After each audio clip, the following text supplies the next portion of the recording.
তো আমরা আজকে আপনাদেরকে তুলে ধরার চেষ্টা করব যে এই ক্যালপ্লেক্স এটি আসলে কি কাজ করে। রোদ্রের আলো পেলে কিন্তু ভিটামিন ডি রোদ থেকেই সংগ্রহ করা হয়। আসসালামু আলাইকুম সুধী দর্শক, কেমন আছেন? দর্শক, আফিফা এগ্রো থেকে আপনাদেরকে জানাচ্ছি আন্তরিক মোবারকবাদ। দর্শক, আমরা আজকে আপনাদেরকে শালনার মৈশালবাড়ি গাজীপুরের একটি চমৎকার নিভৃত জায়গায় নিয়ে এসে আপনাদের উদ্দেশ্যে দর্শক এখানে তুলে ধরার চেষ্টা করব তার এই খামারগুলোতে যে বাচ্চাগুলো রয়েছে তিনি কিন্তু নিয়ে কাজ করছেন হচ্ছে সম্পূর্ণ দেশি মুরগি। এবং এই দেশি মুরগির মধ্যে আপনারা দেখলেই বুঝতে পারবেন যে বাহিরে তার দেশি মুরগি চড়ে বেড়াচ্ছে, এই বৃষ্টি হচ্ছে, গুমোট আবহাওয়া, আলো নেই, তারপরে কিন্তু এখানে মুরগিগুলোর চেহারা আপনারা দেখলেই বুঝতে পারবেন যে তাদের প্রাকৃতিক যে বৈশিষ্ট্যগুলো সেগুলো কিন্তু সব অটুট রয়েছে। এবং আমাদের পেছনে থাকা যে বাচ্চাগুলো রয়েছে এখানে কিন্তু তার বিশাল সংখ্যক বাচ্চা রয়েছে। তো ভাইয়ের সাথে সেই বিষয়গুলো নিয়ে আলোচনা করব, ভুলভ্রান্তির কিছু বিষয়গুলো থাকবে, সেই বিষয়গুলো যতটা সম্ভব আমরা এখানে তুলে ধরার চেষ্টা করব। পুরো ভিডিও জুড়ে আমাদের সাথে থাকবেন এবং আমরা চেষ্টা করব আপনাদেরকে আজকে অনেক কিছু উপহার দিতে। তো চলুন দর্শক, কথা না বাড়িয়ে সরাসরি ভাইয়ের সাথে পরিচিত হই। ভাই আসসালামু আলাইকুম। ওয়ালাইকুম আসসালাম। ভাই পরিচয়টা একটু দিবেন। আমার নাম শেখ ওয়াহিদুজ্জামান। আমি একটা এনজিওর ম্যানেজার হিসেবে কাজরত আছি। পাশাপাশি আমি একটা মুরগির খামার যতটুকু বুঝেছি, যতটুকু আমার জ্ঞানে কুলায়, সেই আলোকে আমি কারোর কাছ থেকে দিক নির্দেশনা নিইনি। আমি নিজের মতন করে এটা করেছি। এখনো ভুল ত্রুটি পালনের ক্ষেত্রে থাকতে পারে, আবার যেভাবে পালতেছি সেভাবে কিছু ঠিক থাকবে না, এরকমেরই। ধন্যবাদ ভাই। আসলে অনেকেই চিন্তা করেন যে আমরা কোথায় দেশি মুরগির বাচ্চা পাবো, অল্প কিছু বাচ্চা নিতে চাচ্ছেন, তারা কিন্তু সরাসরি আমাদের স্ক্রিনে দেওয়া নাম্বারটিতে সরাসরি ভাইয়ের সাথে যোগাযোগ করে এই বাচ্চাগুলো সংগ্রহ করতে পারবেন, কিংবা বড় মুরগি সংগ্রহ করতে পারবেন। তিনি কিন্তু একই সাথে হাঁসও পালন করেন, সেই হাঁসগুলোও সংগ্রহ করতে পারবেন। তো আজকে আমরা একটু জানার চেষ্টা করব, তিনি যেহেতু আসলে বাচ্চা পালন গুলো নতুন করে শুরু করেছেন, তিনি কিন্তু প্রচুর পরিমাণে ডক্টরের কাছে বিভিন্ন ভাবে জেলা পশু সম্পদ হাসপাতালে সেখানে কিন্তু যাচ্ছেন এবং সেখান থেকে পরামর্শ নেওয়ার চেষ্টা করছেন, প্রচুর ওষুধ ব্যবহার করছেন। তো ভাইয়ের হাতে অলরেডি আমরা কিছু ওষুধ দেখতে পাচ্ছি।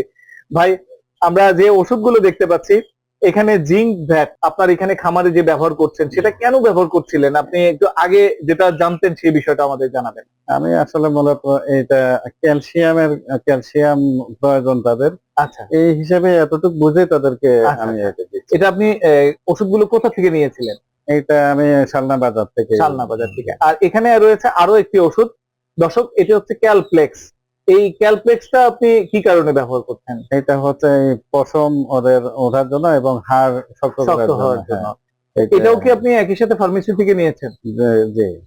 তো এগুলোর জন্য কি আপনি কোনো ডক্টরের পরামর্শ নিয়েছেন বা না, কোনো ডক্টর ডক্টরের আপনাকে? পরামর্শ নিইনি। ওই যারা ওষুধ বিক্রি করেন ওনারাই ওনাদের আইকিউ অনুযায়ী সেগুলো আমাকে দিয়ে। তার মানে হচ্ছে যে এই বিষয়গুলো কিন্তু যতটুকু সম্ভব তিনি চেষ্টা করেছেন স্থানীয় যারা রয়েছেন তাদের কাছ থেকে পরামর্শ নিয়ে এই কাজগুলো করতে।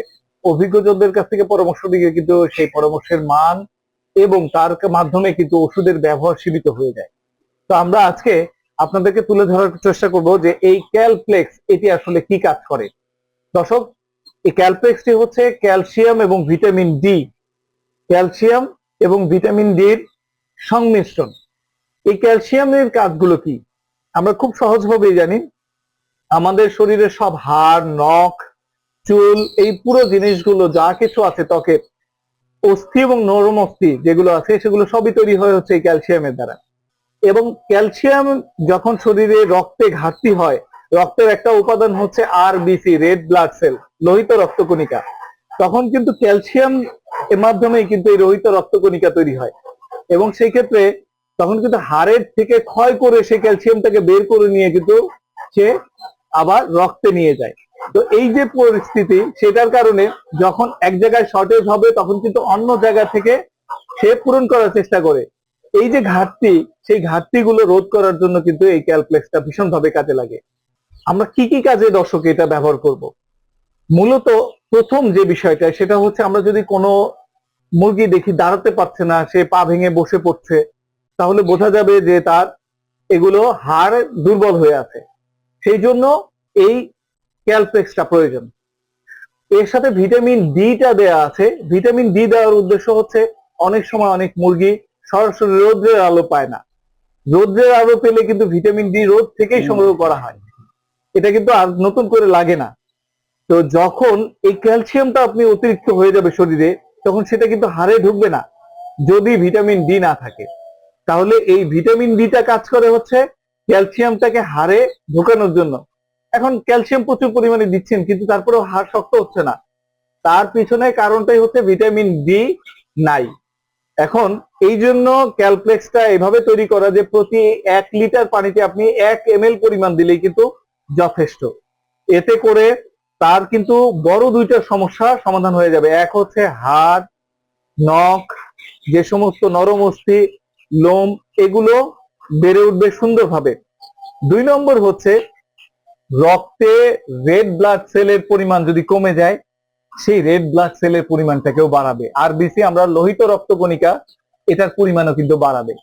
তার ফলে কিন্তু সে ঠুকরি কম করবে, অর্থাৎ একটা আরেকটাকে ঠুকরে যে রক্ত বের করে ফেলে, রক্ত খেতে শুরু করে দেয়, এই সমস্যাটা কিন্তু কম হবে।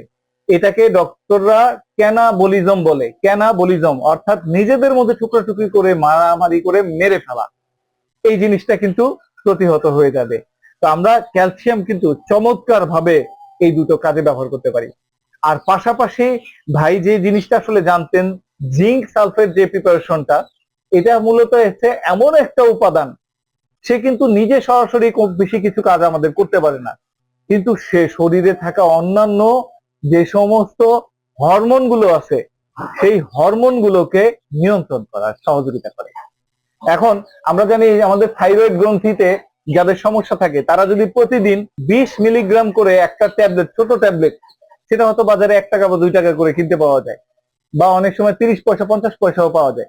একটা ট্যাবলেট, জিঙ্ক ট্যাবলেট খেলেই কিন্তু আমাদের দৈনিক চাহিদা পূরণ হয়ে যায়। এটার কারণে আমাদের শরীরে অন্যান্য হরমোন গুলো কিন্তু ঠিক হয়ে যায়। আমাদের অন্য হরমোনের প্রতি খুব বেশি গুরুত্ব দিতে হয় না।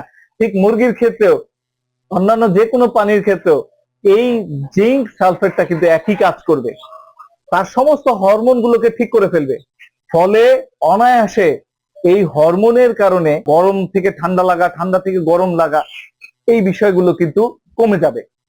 অনেক গরমেও কিন্তু মুরগির দেখবেন কোনো ধরনের সমস্যা হবে না, যদি জিঙ্ক সালফেটটা প্রপার তার শরীরে থাকে। তো সেই জন্য আমাদেরকে কি কাজ করতে হবে? প্রতি 1 লিটার পানিতে অথবা 2 লিটার পানিতে 1 ml, 1 লিটার পানিতে অথবা 2 লিটার পানিতে 1 ml পরিমাণ জিঙ্ক সালফেট ব্যবহার করতে হবে। দর্শক, খুবই গুরুত্বপূর্ণ, এই দুটো জিনিস খুবই অল্প দামে পাওয়া যায়। আপনারা যদি সঠিকভাবে এর বিষয়গুলো দেখে জেনে শুনে বুঝে আপনারা ব্যবহার করতে পারেন, আশা করি আপনাদের খামার ভালো থাকবে, সুস্থ থাকবে। আমরা আরো অনেক উপাদান আছে, সেগুলো নিয়ে আপনাদের সাথে কথা বলবো। তবে আজকে যে দুটো কথা বললাম, দর্শক, আশা করি আমাদের এই উপাদান দুটোর পুরো বিষয়টি আপনাদের মাথায় ঢুকেছে, মনে থাকবে। ভালো যদি লাগে অবশ্যই আমাদের এই চ্যানেলটি সাবস্ক্রাইব করবেন, এবং এই ইনফরমেশন গুলো সবার কাছে পৌঁছে দিতে অবশ্যই লাইক এবং শেয়ার করবেন। কেননা আপনি নিজের উপকারের পাশাপাশি যদি অন্যের উপকার না করেন, আপনাকে কেউ উপকার করবে না। তাই অন্যের উপকারের জন্য শেয়ার অত্যন্ত জরুরি। আগামী ভিডিওতে আপনাদের জন্য আছে অ্যান্টিবায়োটিক নিয়ে পুরো পরিক্রমা। একটা অ্যান্টিবায়োটিক কেন ব্যবহার করবেন, অ্যান্টিবায়োটিক ব্যবহারের সুফল এবং কুফল, কোন অ্যান্টিবায়োটিকটি কেন ব্যবহার করবেন, সেই বিষয়গুলো নিয়ে বিস্তারিত আলোচনা। ভালো থাকবেন, সুস্থ থাকবেন, আবার দেখা হচ্ছে। ততক্ষণ পর্যন্ত বিদায়। আসসালামু আলাইকুম।